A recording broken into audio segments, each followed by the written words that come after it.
I think, if there's any similarity, and there's not many between being an athlete and being a comedian, but you're born with something, right? Like, Yeah. no, but none of us, there's certain kids you can already tell. Like, I'm going to go out on a limb and say neither of my sons are going to make the NFL. And, they're 8 and 6, but just based on what I'm seeing, they don't have it. But, like, so you're born with something. But ultimately, if you're not going to commit to like honing the skills, if you're not going to commit to adding tools to the toolbox, like there's a million people who are born with it. And so it's the people that are born with it that are also driven to be better. Yeah, money, money, money, money. Ain't that funny? I got haters. Yeah, they watching, but I know they love me. Money, money, money, money. Ain't that funny? I got haters. Yeah, they watching, but I know they love me. Riding around the city. Plastic cup of C-Rock, bigger and I'm blacker. I am on that Chris Rock. Ladies and gents, welcome back. All things covered. Yours truly, Patrick Peterson, Bryant McFadden. Yes, we're back right at you guys once again with another entertaining, laughable episode for you guys to enjoy. As you see there on your screen, we got another outstanding guest. But before we get to this conversation with our guest, I got to give him his proper intro and give him his flowers. No other than a great legendary comedian, big time actor, writer, producer, podcaster, currently host of Late Night with Seth Meyers. No other than the great Seth Meyers is joining us here. Thank you. Thank you. Comedians don't usually get an intro like that. That was great. Let me tell you, Thank you for joining us, man. Appreciate you. Thank you. This is special comedy for me. The most laughable thing I ever did was play Pop Warner. So the only way for me to show up with the two of you Well, wasn't supposed to happen. What? What position did you play? What's the one where you sit on a piece of wood on the side? It's like a chair. It's like a long chair that fits a lot of guys. You was keeping the bench warm for everyone. Yes, and not. It was a very warm bench. It was a very warm bench. No doubt, man. Thank you for joining us. As you guys just saw, if you don't know anything about Seth, he's a big time Steeler fan. He has his terrible towel there, right there with him. I wouldn't be surprised if he sleeps with this terrible towel because that's the type of fan he is for our beloved organization. And like I said, man, from us to you, Seth, thank you for giving us an opportunity to chat with you. There's so much we want to talk about. There's so much we want to, inform and entertain the fans with. And I think it's only best that we start in the beginning, right? Yes. For you to be who you are now, you had to create a beginning. So let's take it to your early years. You lived in 3 different states. So tell us a little bit about, your childhood living in 3 different states. Well, I mean, so I was born in Illinois, near Chicago, a town called Evanston, and don't really remember much about that. And then Michigan was sort of, elementary school, but really home for me, where my folks still are, is New Hampshire. And we grew up big time Steeler fans in New England, which was I don't recommend, but sometimes you got to do what you got to do. And and then strangely, growing up in New Hampshire, which I really loved, but I loved the town. Went to a great public school. Then I ended up going back to Northwestern University, which is where my parents met and where I was born. And that's where I sort of got my taste for what I wanted to do with the rest of my life, which was sort of be a performer, more importantly, be a comedian. Man, that's awesome, man. So we're going to keep it down the childhood memory lane. At what point in your early childhood did you realize that you was funny? Oh, good question. I think they went making my dad laugh. My dad's a really funny guy. He's still one of the funniest people I know, and he won't give it away cheaply. There's no false praise, there's no courtesy laughs. And then I would be funny in school, but I would do a thing where I wouldn't come home and tell my parents that I had said it. I would make up somebody and tell my dad, "Hey, this kid Jeff said this when the teacher said that," and he'd say, "Oh, that's really funny. That kid Jeff's funny." And finally, I didn't have the courage to tell him I was the one who was saying these things. Mm-hmm. But it was getting your peers to laugh, being somebody who, and I wasn't sort of the front of the class funny kid. I was more like the back of the class who would whisper a funny comment to the 3 people around me who could hear. And it really wasn't until I got to college that I had the confidence to get up on stage. But I've always liked making people laugh, and it helped that I had no other skills. Well, that's funny you speak about college. You attended Northwestern University where you began to do some improv comedy. Yeah. But did you face any adversities or any trials or tribulations on that route of doing your improv comedy at the University of Northwestern while at the University of Northwestern? Yeah. Well, first of all, I'm sorry you guys weren't good enough at football to get recruited by Northwestern. We didn't get that letter. We missed that letter.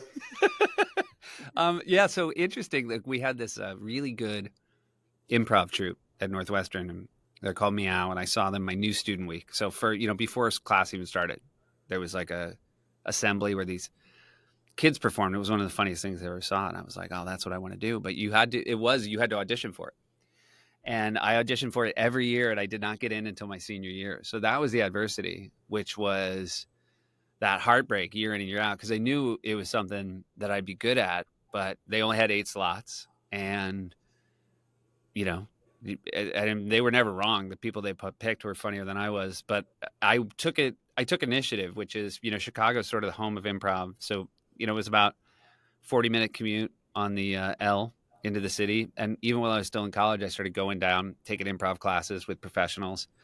And because it was really important to me to get it, and getting it senior year was probably the tipping point of whether or not I would continue to chase it after I finished school. How did you handle that early adversity, not being considered funny enough to make the list, make the cut? I think I took in that you could, however funny I was, I would be exactly that funny the next year. And so if it wasn't enough, it was silly to think that they would change. I had to go make my skills better. I think, if there's any similarity, and there's not many between being an athlete and being a comedian, but you're born with something, right? Like, no, but none of us, there's certain kids you can already tell. Like I'm going to go out on a limb and say neither of my sons are going to make the NFL. And they're 8 and 6, but just based on what I'm seeing, they don't have it. But so you're born with something, but ultimately, if you're not going to commit to like honing the skills, if you're not going to commit to adding tools to the toolbox, like there's a million people who are born with it. And so it's the people that are born with it that are also driven to be better. So Seth, my question would be, like, you just talked about adding tools to the toolbox. So being funny, is that something that's natural, or are you pulling a lot of materials that happen throughout your life, or you keeping your eyes open what's going on around the world? Like, where are you getting your material from to keep your audience engaged? Well, so the show we do every night over at NBC, like that's very much based on world events. And I'm lucky enough to have a full writing staff, and everybody, they're watching what's happening in the world around us. Whereas when I get on stage and do stand up, it's a lot more about my life. It's a lot more about being a husband, being a parent. And the people in my life that are close to me are aware that if something extreme happens, that instead of being helpful, I'm just writing material about it. I did a Netflix special called Lobby Baby, which is about the true story that my second was born in the lobby of our apartment building. That's how fast the labor was. And while it was happening, while my wife was basically self-delivering her own baby, she looked at me and said, "Stop writing," because she could just tell I was standing there being like, "Oh, I know how I'm gonna do this on stage one day." So I have a lot of sympathy for the people in the lives of comedians who know that they are, they're just being seen through a different lens. Right. That's cool. I always wonder how comedians always come up with material, and it's fresh, new material. But that's a good way to be creative, and also too, it's authentic, because these are like for real stories. And it's fun, because I think if I think there's like, for example, they always say like the cliche is comedians talk about how bad food is on an airplane. Well, if you want to talk about that, you have to know you're the 100th, 200th, 300th comedian to try to write a joke about that. Whereas if you write a joke about your life, you at least know that nobody else has told that story. Right. And so I think sometimes the most important thing when you're trying to find your voice as a comedian is how can you do it better than anybody, or just do it for the first time. And the more you make it about you, the better off you're going to be. Love that. Sorry, Steph, I got to go back. So it had to be tough for you in your early years trying to come up with material then, right? Yeah. I mean, I think when I go back, when I first started doing stand up, I was doing a lot of college shows, I was on SNL, and, it was pretty easy to get booked at a college, mostly just not on the back of your own name, but the fact that you worked on this comedy institution. And I would go to these, I was maybe 27, 28 years old, and I'd go to these colleges. And, when you're 27, 28, you still kind of feel like you're a college student. You can kind of get away with talking about the same things they're thinking about. Then all of a sudden you're like 34, 35. You realize you have nothing in common with them anymore. And so that's when you realize you can't just lean on the shared experience. You actually have to find things that are interesting and funny. But, the only way to know what's working and what's not working is by doing it on a stage. So like, that's the hardest hump to get over. And when young people ask me, like, I want to do comedy, what would you recommend? The best thing I can tell them is you can't believe how much failure has to happen for you to learn the skill. And nobody walks on stage and kills the first night. The worst thing that could happen to a comedian is they kill the first night, because then they're going to have this false expectation of how it's going to go.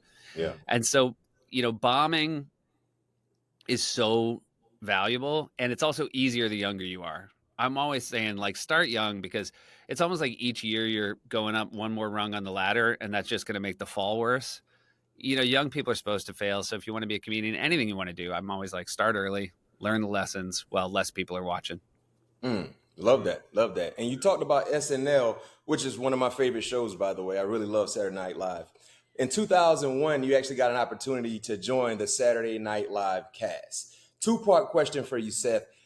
How did that come about? And is there a favorite episode for you that sticks out when you talk about being on SNL? Sure. I mean, I was just doing a 2-person show in Chicago at a little theater, and was lucky enough that somebody who worked in the talent department in SNL was there. That started like a 2-year process where I would send in an audition tape, and then I finally got called in to audition. I would say that was the biggest day of my life, as far as knowing what I could do, but needing to make sure I did it.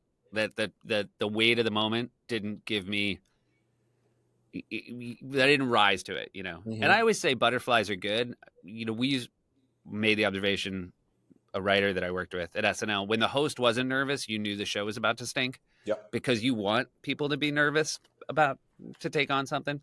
So I was lucky enough that my audition went well. And then, as far as favorite episodes, we were just talking about the fact that we had Barack Obama, when he was just a candidate, to come on to run for president, came on the show and did a cameo. And that whole show was great start to finish, but it was also just really funny to just be in a dressing room with this guy.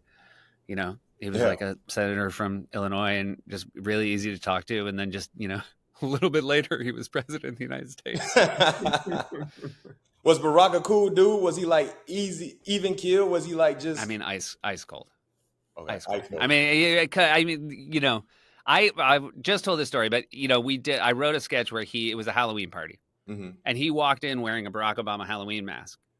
And the exciting thing was he pulled it off, and it was the real Barack Obama, and the audience lost it, right? Yeah. I'm in his dressing room, and I said, look, if it's too hard to get off the Halloween mask, we'll come up with something easier. And he just looked at me and said, I think you'll find I know how to take off a Halloween mask. And he did.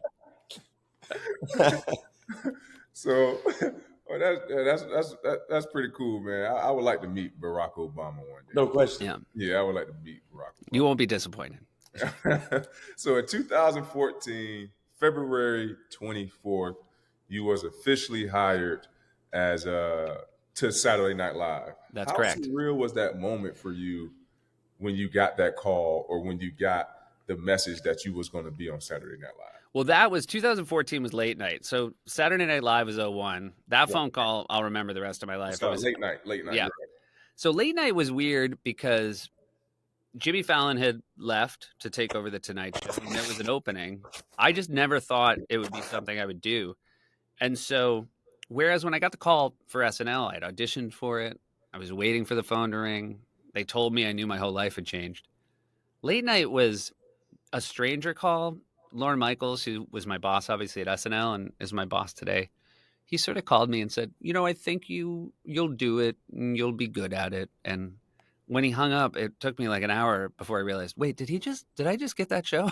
And so I feel like it was like 6 months into it before I realized that's what the next chapter of my life would be. But we just hit 10 years in February. And I've been very lucky. I love New York City, even though it's not where I grew up, and to be in show business and basically be working out of the same building for almost 25 years is really something special. Yeah. Yeah, I mean that has to be super convenient because as you shared with us before we got into the episode, SNL and your late night show was all in the same building. So you already knew everything about the structure of the building, didn't have to get acclimated to a new foundation. So I know that was super comfortable for you. It is a little weird. I mean, it's literally down the hallway, our studios. I feel like that guy who I went to college next door to my high school, and then I got a job next door to my college. Right. Like, everybody's like, is this guy ever going to leave? Right. He's never going to leave town. Yeah. The most embarrassing thing is because I've never left the building, my ID photo is me from like 2001. And so every time I swipe it, a picture of me, and like the security guards, they look at me like, dude, take a new picture. It's like walking around with your like high school yearbook photo. They're like, you're old now. Yeah. So when you talk about getting ready to hit your 10-year mark, congratulations, of course. Thank you. Is in order.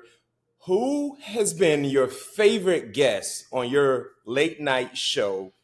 And is there a guest that you have yet to have on that you're biting at the opportunity to get on? All right. Well, I'll answer the first one. I'll answer the second one first and just say we mentioned him already, Barack Obama. Give me more. First time went great. What are we doing here? Okay. And I will say we do something on our show. We only do it like twice a year because I do think it's going to kill me, called day drinking, where I go out. We just did one with Kevin Hart, but I go to a bar and basically just get trashed with a celebrity.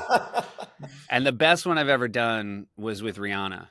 Really? And stop what you're doing. If you're listening to this right now, stop what you're doing and go watch, because however cool you think Barack Obama is, Rihanna, she's cooler. You can't believe it. What was she drinking? What was her drink of choice? A lot of tequila, but I'll tell you this, when it was over, I basically fell asleep in the hallway outside my apartment, and I'm pretty confident she was like on her way out for the night. She was fine.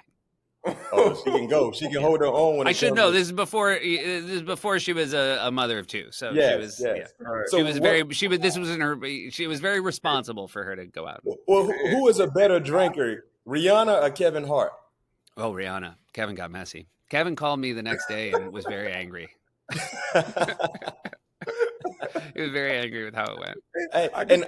So Seth, one thing your fans love about you, even going back to your SNL days, your ability to impersonate individuals. Wow, right? Barely. No, it's not barely. We love the humility that you're sharing with us, but it's not barely. You're very, very good at. I have a request if possible. Okay, what do you got? All right, being a Steelers fan, right, and I know we're going to talk about how that became a thing for you. Bill Cowher was the coach that drafted me, right? And I want to know, could you give a Bill Cowher impersonation for not just me and Pat P, but of course for our viewers as well? Yeah. Let me tell you, I haven't done a Cowher in a long time. I can do Myron Cope.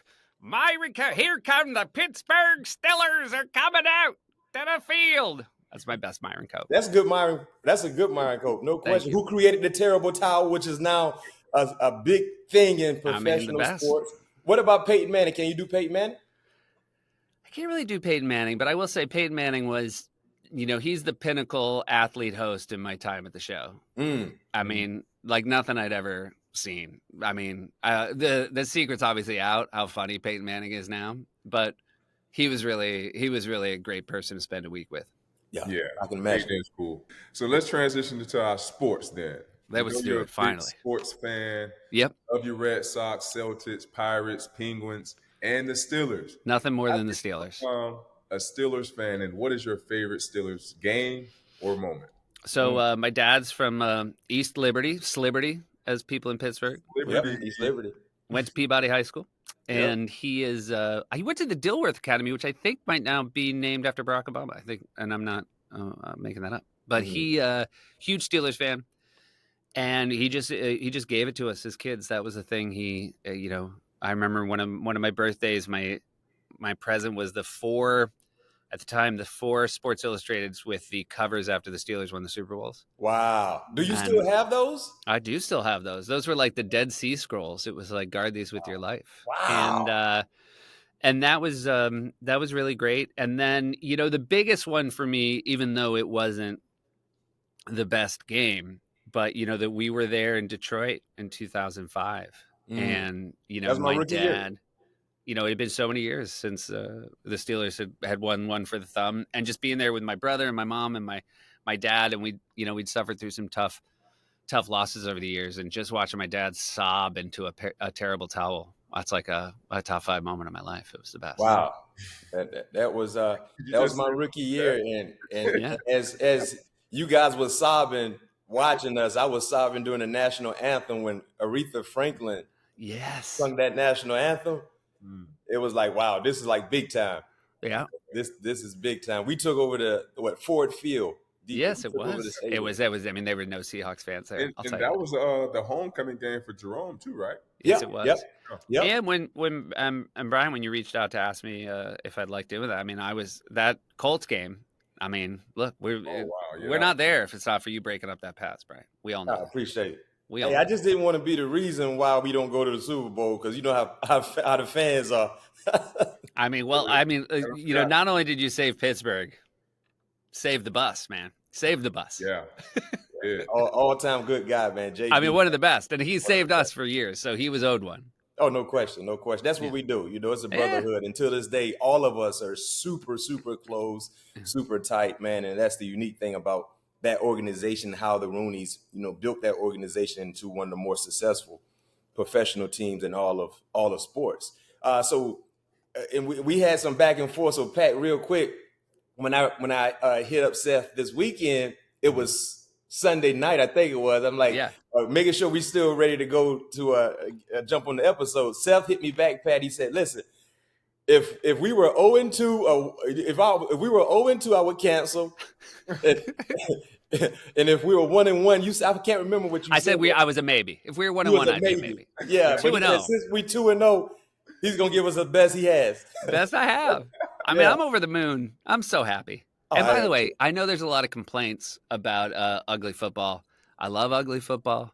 Mm-hmm. I love defense first. I love everything I'm seeing. I'm so proud of Justin Fields for taking care of the ball. This is everything I want it to be. And I echoed the same thing after the game, because this new age of football fans, they're so accustomed to seeing 40-50, 30-20, things like that. When you're a good team, you got to be able to win in different ways. Right. And the ugly way is something that a lot of teams can't do. And I'm loving that we're embracing that right now, because eventually everything's going to really come full surface, especially on the offensive side. And then when that happens, good luck in trying to slow us down. So you talked about where we are right now. We're 2-0. What are your thoughts about this current Pittsburgh Steelers team from what you've seen in 2 weeks of play, and what do you believe could really be a reality for the season?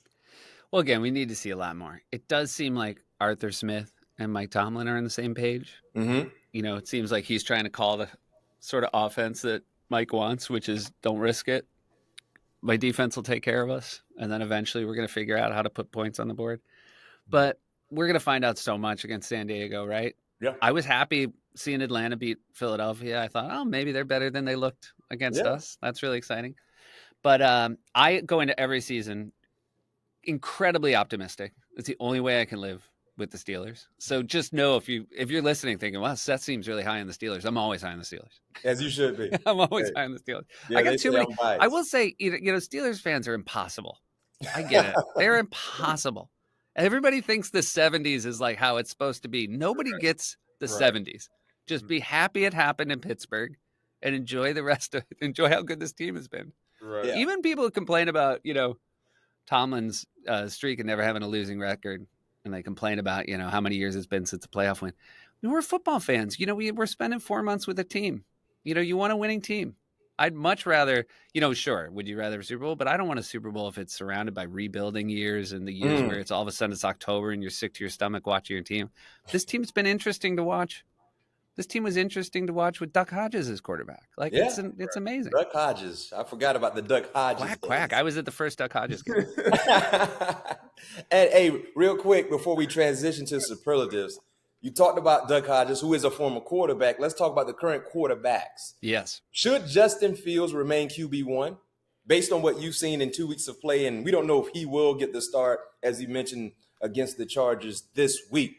But if you're Mike Tomlin, Yeah. and Russell is healthy, what do you do, coach? By the way, I don't talk to Mike Tomlin. I've never met Mike Tomlin. There's no way Justin Fields isn't starting on Sunday, based on what I've seen from Mike Tomlin over my lifetime. There's no way it's not Justin Fields.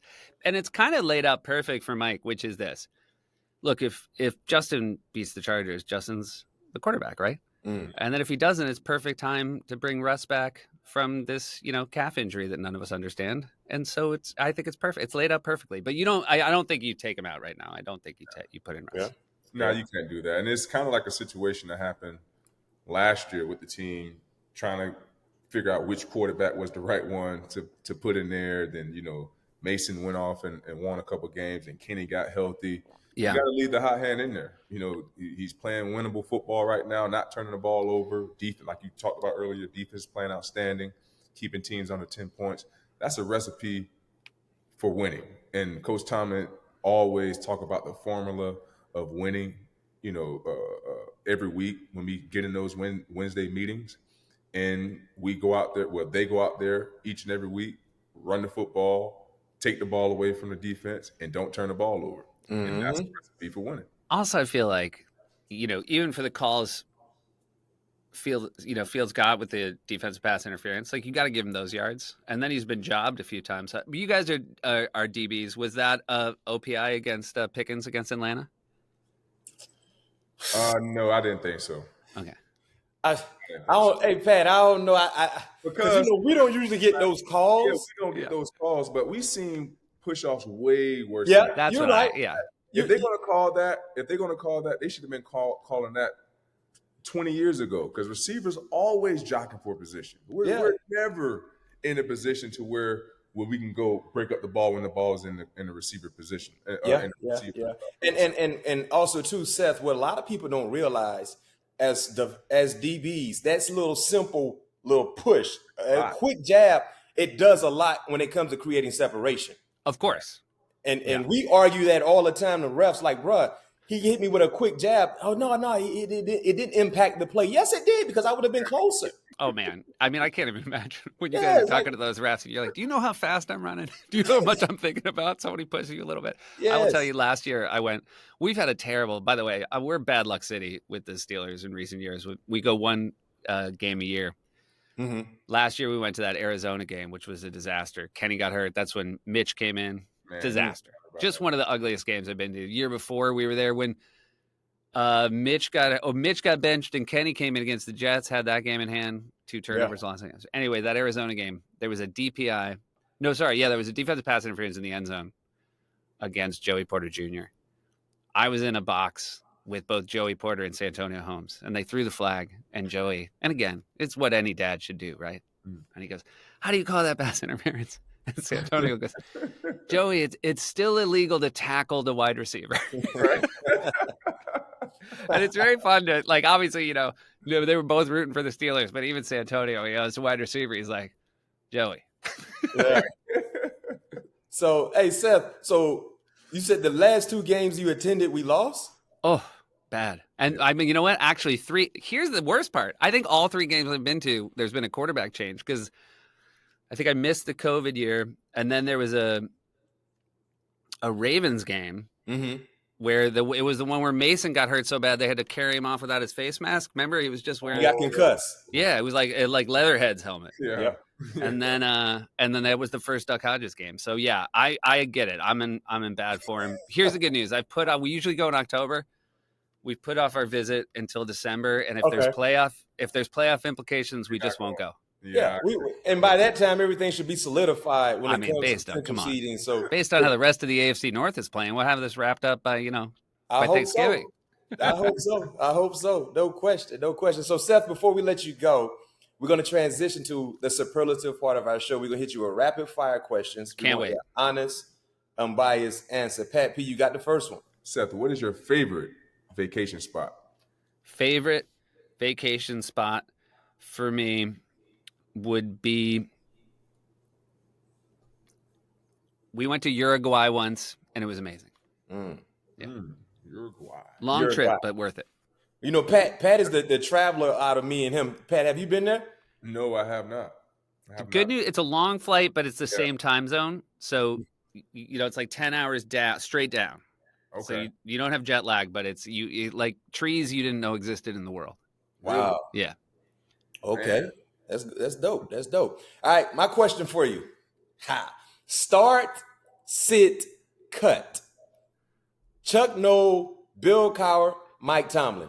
Oh my God, this is so unfair. There's no cuts in this group. It's only been 3 coaches in the history. That's what I'm saying. So 2 gonna make the team. 1 got to be cut. I can't do it. I mean, look, I will. All right, you know what? I'm gonna frame it as this. Okay. How about if it's not as coaches, but as talk show guests? Oh, okay. I'm gonna start Cowher. Uh-huh. I'm gonna sit Chuck Noll, and I'm gonna cut Coach T because I already know all his answers. I could give a Mike Tomlin press conference at this point. Can we hear it? Let's hear it then. So who you going in? So the standard. The standard. Yeah, I want to hear him do a Mike T press conference. Real quick. The standard is the standard. We're not going to live in our fears. We're not going to live in our fears. We don't run from danger. We run to danger. I appreciate the efforts. I appreciate the efforts of the men. I really liked it. I mean, yeah, he had a good answer. He had a funny answer this week about Broderick. I thought that was good. Yeah. Pat, what you was gonna say? My last one, the last one I have for you, your Mount Rushmore of Steelers players. Ooh, all top right. 4. Joe Green. Mm-hmm. Mean. Polamalu. Mm-hmm. Don't care. Lambert. Mm-hmm. Okay. And only because so I hosted the White House Correspondents' Dinner once, and my parents came. It was when Obama was president. We got to take a picture with Obama ahead of time. A few years ago, rest in peace, we got to have dinner with Franco Harris. And when it was over, my dad was like, thanks to you, I met the president. Didn't come close to how cool it was to meet Franco Harris. So one of the all-timers, and was such a special human being as well. No question. Hey, that statue in the airport is still pretty cool. It's the best. Yeah, his statue. Yeah, that's pretty cool. Yeah. Only Pittsburgh's like, here's George Washington, and here's the real first president. Right.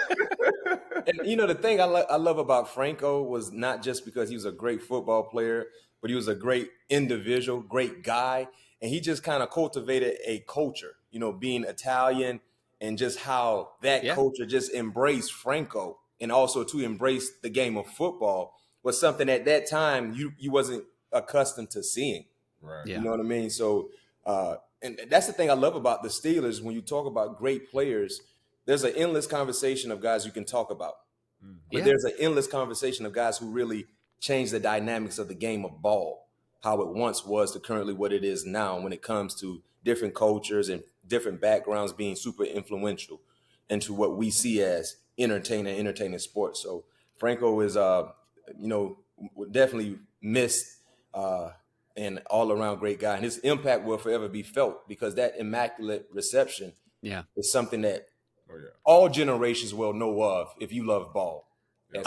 We had dinner, and the other thing is he understood how people wanted to hear his stories, right? He never went to a dinner where he didn't have to do most of the talking if it was Steelers fans. And of course, the first thing my dad had to do was tell him where he was during the Immaculate Reception. And where was your dad? Where was he doing it? He was like, he was in an apartment at the time. He turned off the TV. He was so mad. Then he heard screaming, and I said to Franco, you're the only guy in Pittsburgh who doesn't have to tell people where you were when the Immaculate Reception happened. Everybody else wants you to know where they were. Yes. And think about that play, how it changed the course of 2 prominent organizations, the Raiders and the Steelers. Because the Raiders that was a great team by the Raiders. And let's keep it real. That was a lucky play. Oh, yeah.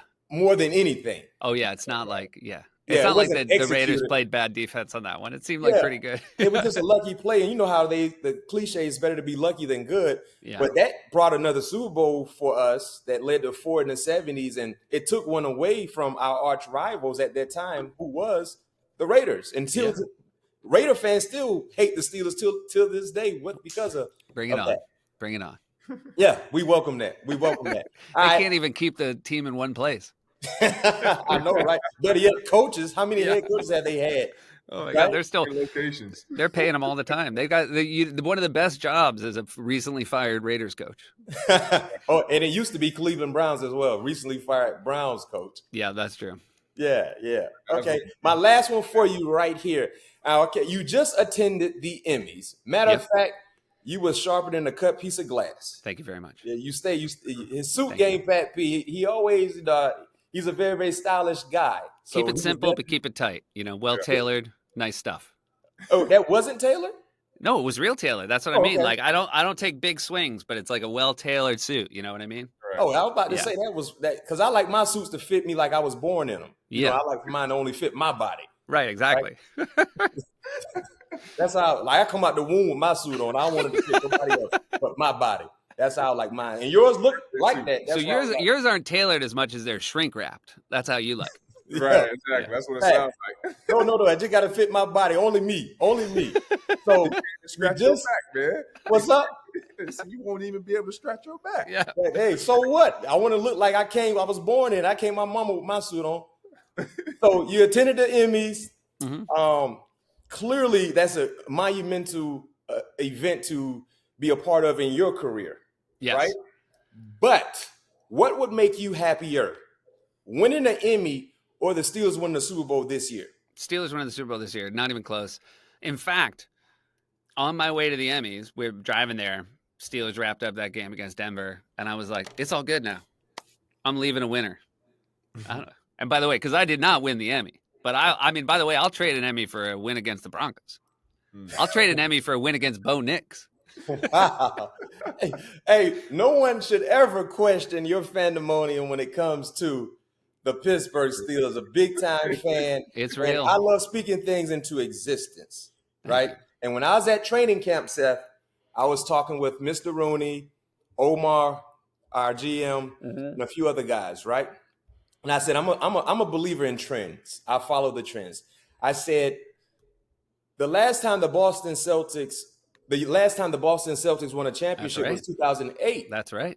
And I said also, too, that was the last time we, participated. It was the Summer Olympics, the same time, the same year as the Boston Celtics.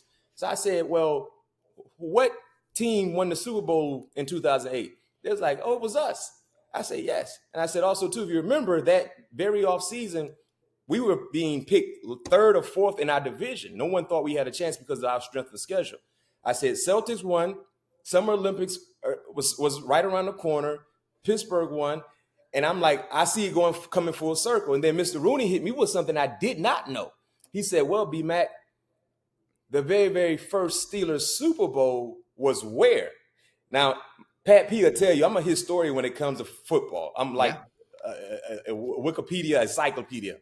I was like, dang, Mr. Rooney, I don't recall where it was. He said, our very first Super Bowl was in New Orleans. Yeah, it was.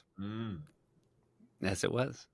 So fans, New Orleans, that's what we're speaking this into existence. It's almost silly to watch the games at this point. Just tune in for the Super Bowl. You got to figure it out. No question. And Seth, when we get there, Pat P went to school in Louisiana. Yep. He knows New Orleans like the back of his hand. Pat gonna set up a dinner for all of us, and we gonna break bread. We gonna take you out. I can't wait. You're gonna have my whole family, but we'll chip in on the bill. We'll chip in, but you take us out. You're not chipping in. You just wear one of your tailored suits. Okay, good.